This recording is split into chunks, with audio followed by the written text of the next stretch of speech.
ইছামতীর তীরে ভ্রমণের নতুন সন্ধান এবার বসিরহাটের হাসনাবাদে।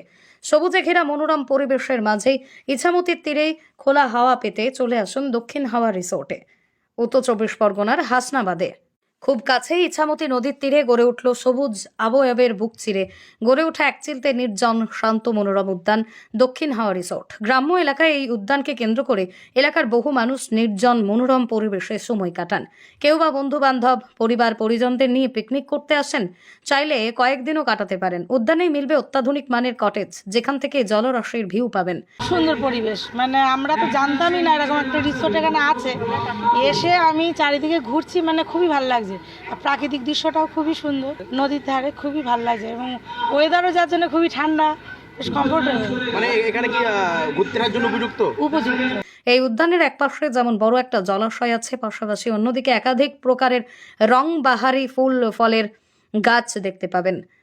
শহরের মানুষের পছন্দের তালিকায় অনেক সময় থাকে গ্রামের দিকের একটু নিরিবিলি পরিবেশ। যদি কম বাজেটে দিনের মধ্যেই কলকাতা থেকে খুব কাছে ঘুরতে যান, তবে অবশ্যই আপনার গন্তব্যের তালিকায় থাকা উচিত হাসনাবাদের শুলখনি খেয়া ঘাটের পাশে গড়ে ওঠা ওই মনোমুগ্ধকর উদ্যান।